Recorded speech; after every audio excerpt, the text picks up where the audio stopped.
আপনাকে একটা দাওয়াত রইল, কি আপনার প্রতি ইসলামের দাওয়াত। আপনি যদি আমাদের ইসলাম ধর্ম গ্রহণ করেন, আপনাকে এই বাংলাদেশের সবচেয়ে শ্রেষ্ঠ বক্তা হবেন, আপনি আমাদের ধর্মে আসুন। আমি চাই বিয়াদ্দব, তুই আমাকে বলার সাহস পাইলি কোথায়? তুই যদি ইসলাম ধর্মে জন্মগ্রহণ করে থাকিস, আল্লাহর চেয়ে জ্ঞানী তুই? বলছে না, তোর আল্লাহ কেন পারলো না আমাকে আলেমের ঘরে জন্ম দিতে? তাহলে তোর আল্লাহ যদি সর্বশক্তিমান হয়, তোর আল্লাহই তো আমাকে পাঠিয়েছে। আমার ঈশ্বর যদি সর্বশক্তিমান হয়, ঈশ্বরই তো আমাকে সনাতন ধর্মে পাঠিয়েছে। তাহলে এই সনাতন ধর্মকে পরিত্যাগ করে যাওয়া মানে ঈশ্বরের সাথে বেঈমানি করা। আর বেঈমানের কোনো ধর্ম থাকতে পারে না, বেঈমানের কোনো ধর্ম নাই। তাহলে জ্ঞানীকে? সৃষ্টিকর্তা। সৃষ্টিকর্তার উপরে সৃষ্টিকর্তা যে ধর্মে আমাকে জন্মগ্রহণ করিয়ে দিয়েছে, সেই ধর্মকে পরিত্যাগ করা মানে গাধার চেয়েও গাধা। ওর কোনোদিনও সুখ হবে না। দেখেন, যতগুলা ধর্ম ত্যাগ করছে, প্রত্যেকগুলো এখন কুকুরের মতো রাস্তায় ধুকে ধুকে মরতে হয়েছে। সনাতন ধর্মকে পরিত্যাগ করে যারা অন্যান্য ধর্মকে আশ্রয় নিয়েছে, দেহ শৃগাল কুকুরের মতো খেয়ে খেয়ে দুদিন পরে ওই রকম রূপবতী মেয়েকে বিবাহ করে লাভ জিহাদের প্রলোভন করে আবার রাস্তায় ফেলে দেখুন আবার বিয়ে করেছে। কি সুখ পেয়েছ? কি সুখ পাবে?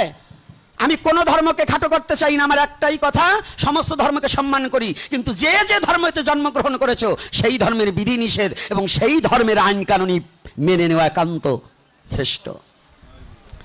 বাংলাদেশে, ভারতে অনেক জায়গায় অনেক সিনেমার নায়ক নায়িকারা ভালোবেসে কাম চরিত্র মিটাইবার ইচ্ছায় তারা একজন অন্য ধর্মের ছেলেকে বিবাহ করছে, একজন অন্য ধর্মের মেয়েকে বিবাহ করছে, এরকম করেছে।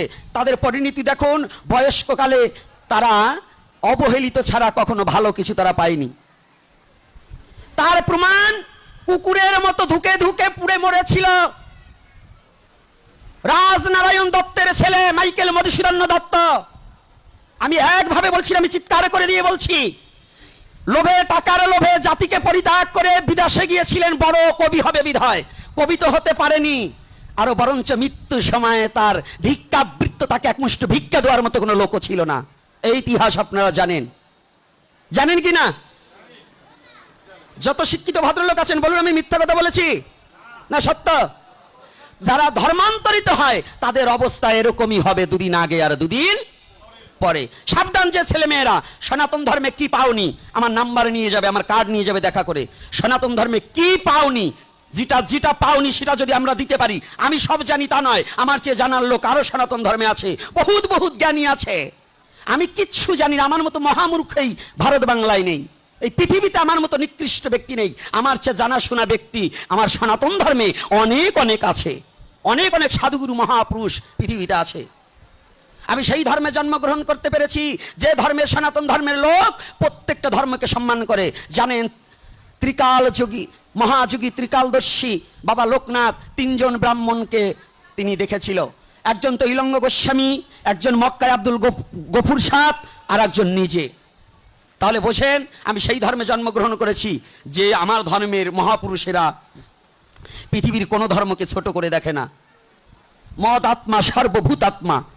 আমার সনাতন ধর্মের দিক নির্দেশনা, মদ গুরু জগৎ গুরু, মদ আত্মা সর্বভূত আত্মা, এটাই দর্শন করায় আমার সনাতন ধর্ম। তাই আমি জানিয়ে দিয়ে যেতে চাই, আজকে জানিয়ে দিতে চাই যে সমস্ত ছেলেমেয়েরা আজকে জানো সনাতন ধর্মকে অবক্ষয় ঘটাবার জন্য আমার নিজের কিছু পরীক্ষা করা আছে। অন্য ধর্মের ছেলেমেয়ে এই কীর্তনে এসে, এই ভাগবত পাঠে এসে তারা তিলক পরে, হাতে লাল সুতো পরে, ওরা দেখায় যে আমি হিন্দু। এই মেয়েদের নাম্বারগুলো নিয়ে ওরা রং নাম্বারে কথা বলতে বলতে বলে মেয়েরা ভাবে যে এটা তো হিন্দুর ছেলে, না হলে হাতে সুতো পরে নাকি, লাল সুতো, কপালে তিলক পরে নাকি। 6 মাস সম্পর্ক করলো, 1 বছর সম্পর্ক করার পরে ওকে যখন ভালোবাসার টানে নিয়ে গেল, যাই দেখলো যে অন্য ধর্ম, তখন ও আসতেও পারে না, যাইতেও পারবে না। সাবধান, খুব সাবধান। লাভ জিহাদের প্রলোভনে আমার একটা বাণী আমি ছেড়ে দিয়েছি, জাতপাত দূর করো, হিন্দু হলে বিয়ে করো। যদি কোনো শিক্ষিত ভদ্রলোক হয়, সাহার ছেলে, যদি কোনো মুচির মেয়েও যদি শিক্ষিত হয়, যদি উভয়ে দুজনের পছন্দ হয়, আপনারা গার্জিয়ানরা বিবাহ দিয়ে মেনে নিন। কোনো ধর্মের জাত যাবে না, এটা কোনো ধর্মের আইন নয়। যদি ব্রাহ্মণের ছেলেও হয়, সে যদি কোনো মুচির মেয়ে পছন্দ করে, নারীর কোনো গোত্র নাই সনাতন ধর্মে। যদি তাই থাকতো, মহাভারতে ভীম বিবাহ করেছিলেন রাক্ষসিনী হিড়ম্বাকে। হিড়িম্বার গর্ভে ঘটকচের জন্ম হয়েছিল। ভীম কি ছিল? ক্ষত্রিয় ছিল না? তাহলে ক্ষত্রিয় রাক্ষসীকে বিয়ে করে কি করে? এই সমস্ত এই জাতাজাতির জাতাকল সনাতন ধর্ম নষ্ট করবার ওইটাই মরণ কল। এই মরণ কল থেকে মুক্তি পেতে হলে জাতপাত দূর করো, হিন্দু হলে বিয়ে করো। হিন্দুর মধ্যে হলে বিয়ে করলে তোমার মা বাবা মেনে না নিলে আমি মেনে নেবো, আমার কাছে যেও। হিন্দু হতে হবে, সনাতনী হতে হবে, সে যত বড় মেতরের ছেলে মেয়ে হোক। আমি বললাম আমি বুক পেতে তাকে রক্ষা করব, যদি আমার দেহে প্রাণ রাখে গৌর হরি। কিন্তু যারা আমি সবচেয়ে ঘৃণা করি, আমি কোনো মুসলমানকে ঘৃণা করি না, কোনো বৌদ্ধকে নয়, কোনো খ্রিস্টানকে নয়, কোনো যৌন ইহুদি কাউকে নয়, আমি নাস্তিককেও ঘৃণা করি না। আমি তাকে ঘৃণা করি যারা সনাতন ধর্মে জন্মগ্রহণ করে এই ধর্মটাকে পরিত্যাগ করেছে। তাদেরকে আমি কুকুরের চেয়ে নিকৃষ্ট। একটা কুকুর রাস্তায় পড়ে থাকলে তাকে জল দিয়ে বাঁচানো, যদি এক ফোঁটা জল দিলে সে বেঁচে যাবে, তাকে জল দেওয়া যাবে। আর যদি ধর্মান্তরিত ব্যক্তি পথে পড়ে থাকে, ওকে জল বাদে যদি পুষ্যাপ করে দিলেও বেঁচে যাবে, ওকে পুষ্যাপ করা যাবে না ওর মুখে। ওর মুখে পুষ্যাপ করা যাবে না, কারণ ওর বেঁচে থাকার কোনো অধিকার। যদি আপনার মেয়ে কোনো ধর্মান্তরিত হইতে ওই মেয়েকে পরিচয় তো দূরের কথা। আর একটা বাণী দিয়ে যাই। আমাকে প্রশ্ন করেছিলেন, বাবা যদি কেউ ভুলবশত ধর্মান্তরিত হয়ে গেছে আবার স্বধর্মে ফিরে আসতে চায়, আনা কি যাবে? আজকে এখানের পিপি বাবু আছেন, ভুবন বাবু আছেন, শুধু ভুবন বাবু নয়, আরো শিক্ষিত